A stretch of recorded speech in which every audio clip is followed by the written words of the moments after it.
Good morning, welcome to Breakfast with Louise Minchin and Dan Walker. Our headlines for you this morning. Footballer Marcus Rashford's new goal. The Manchester United striker tells Breakfast why he's heading up a task force to make sure children don't go hungry. I feel like at times people think that they're being looked down on if they ask somebody for help, and I think in this generation that we're in, that's one thing that should change. As many schools prepare to reopen this week, there's a warning some children are now months behind in their learning. Good morning. The beginning of the end for the furlough scheme. From today, the government will reduce the amount it contributes to salaries. It will save the public pot billions. But at what cost to employment? A day to remember for Britain's Cameron Norrie at the US Open. He staged an incredible comeback from 2 sets down to reach the second round in New York. Good morning. For many of us today, we're off to a dry start with some sunshine. But like yesterday, through the day, the cloud will build and become a bit more widespread. And there's some rain in the forecast. And I'll tell you where later in the programme.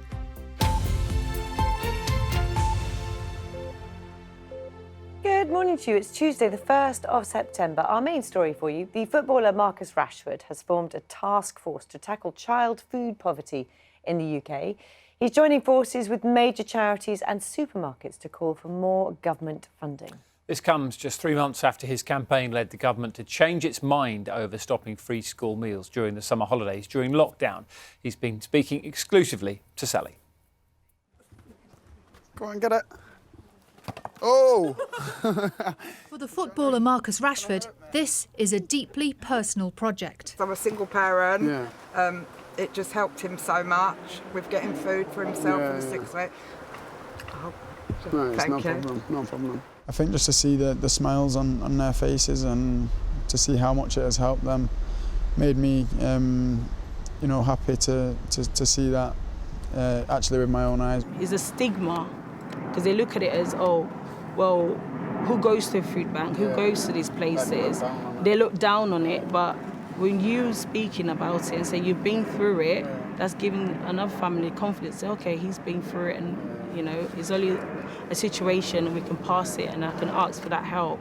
Marcus has spent the summer thinking about what he wants to do next. We pretty much knew straight away that we'd found a short-term sort of solution, but that wasn't going to work in the long run. So we had to think about how's the best way to do it so that these families can eat long term and not have any issues. Hello everyone, can everybody hear me? Some of the biggest brands in the country are on this call. Most have now signed up to Rashford's task force. They're supporting these proposals from the National Food Strategy. Expanding free school meals to every child from a household on universal credit or similar benefits. Providing holiday food and activities for all children on free school meals. Increasing Healthy Start food vouchers from £3.10 to £4.25 per week. Henry Dimbleby is leading the review and spoke at the start of the call. It's important because the alternative to a school lunch is packed lunch, and only 1% of packed lunches have the nutritional value of a school meal. And if you look at packed lunches, as children get less affluent, those packed lunches have increasingly low nutritional value. So this is a fantastic way to get children eating well at school. We're not specialists in the area, they actually are, so I'm learning so much whilst they're on the call. They're giving me figures that have sent me a bit wow. Now the footballer has written to the Prime Minister, thanking him for the U-turn over free school meals in the summer holidays back in June. In a very personal letter, drawing on his own experiences as a child, he outlines the extra help he feels some families still need, now more than ever. His task force calls for it to be funded as soon as possible. Marcus Rashford is hoping that by extending the conversation about food poverty with a bigger team of experts around him, he might be able to help even more of today's children. And Sally will have more of that exclusive interview with Marcus Rashford at 6:30 and throughout the morning for you as well. Yeah, and we'll talk about what he's trying to do and why that's needed as well. Millions of children in England and Wales are preparing to go back to school this week. For many, It will be for the first time in 6 months. There is a warning that many have fallen behind with their learning. Let's speak to our political correspondent, Chris Mason, who's in Westminster for us this morning. Morning, Mr Mason. So lots of children back at school this week, and also MPs back in Parliament. And I would imagine that's going to be top of the agenda, isn't it, the school return? Yeah, morning to you, Dan. It absolutely is the top of the agenda after those false starts before the summer, with ministers pretty keen on getting quite a lot of children back and nowhere near as many as they'd first hoped managed to get through classroom doors. This time they are considerably more confident, pointing to surveys that suggest the vast majority of head teachers expect schools to be fully open and all pupils to be back as the new term starts in England and indeed in Wales today and in the coming days. The government says it's put money aside to help children catch up, having missed so much schooling in the last few months, and is hopeful that all of the measures put in place, not least these bubbles where classes or in some instances whole year groups will remain together but won't mix with other pupils, will mean that education can kind of shuffle back to something close to more normality, certainly far more normality than there's been since lockdown began. It'll be interesting though, won't it, to see just how many parents remain sufficiently nervous that they don't send their children back. And in terms of challenges ahead, Chris, for the government, what else will be on the agenda for this autumn term, if you can call it that, for them? Yeah, it is really, isn't it? Autumn term for them, just as it is for school pupils. Massive challenges for the government. Lots of concern amongst Conservative MPs, privately and in some cases publicly, about what they see as a lack of confidence, a lack of conviction, more three-point turns than the most popular driving instructor in the world, given all of the about turns, the one we heard from Sally on school meals, the ones we heard about exam results in the last few weeks. Some Tory MPs reluctant to sit in seats like this and come on breakfast defending government policy for fear that they'll do it and 15 minutes later the policy might change. On top of that, massive challenges related to the coronavirus, the furlough scheme unwinding, ending by the end of next month, employers having to spend more money starting from today. Medically, economically and so politically, a profound term ahead with massive decisions for the government to make. OK, Chris, thank you for the moment. We'll be speaking to the Schools Minister, Nick Gibb, at 7:30 this morning about some of that. President Trump has defended the teenage gunman who's been charged with killing 2 people and injuring another during protests in the United States at the weekend. The president said the 17-year-old appeared to have been acting in self-defence when he opened fire on those protesting about the shooting by police of the black man Jacob Blake. He was trying to get away from them, I guess, it looks like, and he fell, and then they very violently attacked him, and it was something that we're looking at right now, and it's under investigation, but I guess he was in very big trouble. He would have been, he probably would have been killed, but it's under investigation. People with diabetes will be eligible for free meals in a new diet plan which is being launched by NHS England. Trials showed that half of those who followed the regime saw their type 2 diabetes go into remission after a year. Patients will also get advice from clinicians and be encouraged to increase their exercise levels. A man who set off to swim the English Channel unaccompanied has been rescued after an 8-hour search. A helicopter and lifeboats were launched, and he was eventually found just 500 metres off the coast of Dover. The swimmer was said to be cold and tired, but otherwise well. Here's another rescue story for you. A dog has had a lucky escape after chasing seagulls into the sea off Rhyl in North Wales. A dog had to be rescued by a lifeboat crew after ending up, would you believe, half a mile away from shore. And when they caught up with the dog, it was still chasing the same seagull, apparently. The dog and its owner, thankfully, have now been reunited. They said when they found the dog, it wasn't in distress. It was quite happy. Water was quite cold, only about 12 degrees, that water, but the dog's OK, which is great news. The dog actually seemed to want to get on board the boat, which... I do love the fact it's classic dog, isn't it? Oh, that seagull. I'm going to get that seagull. Half a mile hours later, still paddling towards the same seagull. And thank you to the crew who managed to save that dog. After 8:30, actually, we'll be talking to one of the crew of that lifeboat that rescued that very lucky dog. We don't know the name of the dog. No, we need to find out the name of the dog, don't we? Can't go the whole morning just calling it dog, can we? We can make up a name for the dog. OK, all right. We'll take your suggestions for dog names for the seagull-chasing dog.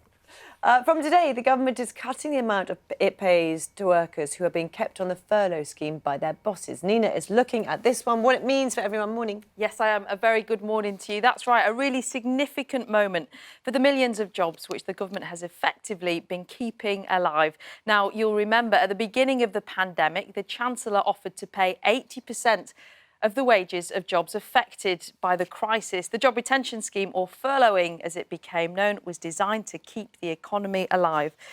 Around 9.6 million jobs have been supported by this, costing the government £35.4 billion so far. The economy is now slowly reopening and some jobs are restarting, but not all of them. In fact, around 12% of UK employees are thought to still be on furlough. Now, this is Alex Penn. He runs a company which looks after sound and gigs at festivals. As you can imagine, his business isn't generating any income. We provide sound systems for live events ranging from arena shows, festivals. Last weekend we would have been doing the Reading and Leeds Festival. We do main stage and second stage on both sites, so very busy weekend for us. And this year, obviously, none of that is happening. We put around 170 of our staff onto the furlough scheme, leaving 30 working throughout. When the news came out for the closing of the furlough scheme and how it was going to finish at the end of November, that was when we decided we needed to go through our initial round of redundancies. The fact is that we are already losing talent. Many of our freelancers are already working in other jobs, and we don't expect all of them to come back. So it's really important that businesses like ours are protected. Some really tough decisions then for Alex and employers like him, especially because from today, the government will only pay 70% of the wages. That goes down to 60% next month, and in November, it will be gone altogether. The government says there will be a £1,000 per employee bonus for companies that keep their workers on until the end of January, but they've repeatedly said this scheme cannot go on forever.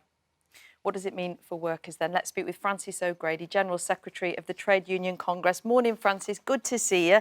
How significant is today for employers? It is significant, and I think what we're saying and what many employers are saying is it's too soon to turn off the tap. We need a plan for jobs, and that working our way out of this crisis is the best way to ensure that workers are spending their money locally, paying taxes, and that we step by step begin to reopen the economy and build our way back. Is the furlough scheme the right scheme, though? The Treasury said, we've been supporting jobs for 8 months. It's cost more than £35 billion. That's roughly the budget of NHS and social care for 3 months. That sort of spending is not sustainable, is it? Well, the TUC and unions have been calling on the government to get around the table together with business, and let's look at targeted support for industries. So it's really important, for example, that we keep our manufacturing base strong. The Prime Minister only a couple of months ago promised an apprenticeship guarantee, said that we had to build our way out of this crisis. Well, until the government gets control of the pandemic, of course, we're going to see some companies struggle, but they're companies that do have a viable future and jobs that we must protect for the future of this economy. So just to be clear, would you like to see industry-specific tailor-made support packages? And which industries would you choose? Because all of them would say we need support. And there are different plans I think we need for different industries. But what is clear is that if we can get people back at least part-time, then perhaps we can use some of the downtime that workers are currently spending on furlough to upskill and retrain. And that's where we'd like to see more government support, because that's an investment in the future of the country. We need to upskill, we need to protect jobs, we need to work our way out. Frances, the government would say they're investing £2 billion in a plan for jobs, which is what you've just called for, the Kickstarter programme, training and apprenticeships. Why is that not enough? Well, what we've seen is that although the Prime Minister promised that every young person would have an apprenticeship, actually new starts have fallen off a cliff. They're down by 60% on average, but it's hitting young people much, much harder. So again, we've called, let's talk, let's figure out around the table through a national skills task force how we make sure that all young apprentices have the right to complete their training so we don't waste it, and how we use the promised investment in infrastructure to make sure that we have lots of opportunities for young people. There's been a lot of concentration on universities and schools, but very little on the vocational route. That old-fashioned snobbery needs to go. We need all young people, the other half, if you like, to also have investment. Everyone would agree with the outcomes that you're proposing. Every young person deserves that equality of opportunity. But how is it going to be funded? How would you pay for all of this?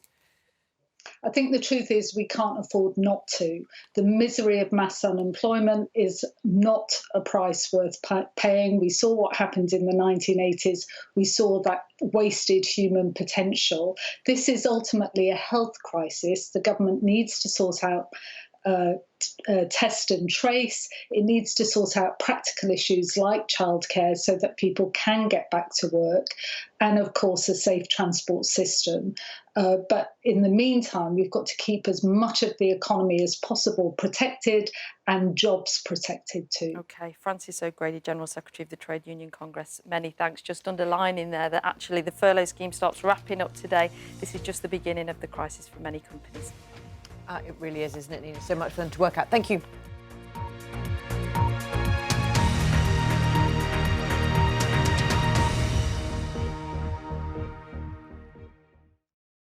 See the headlines as they happen and watch BBC News live in the app and get the full story with bbc.co.uk/news. Follow the story for all the latest with BBC News.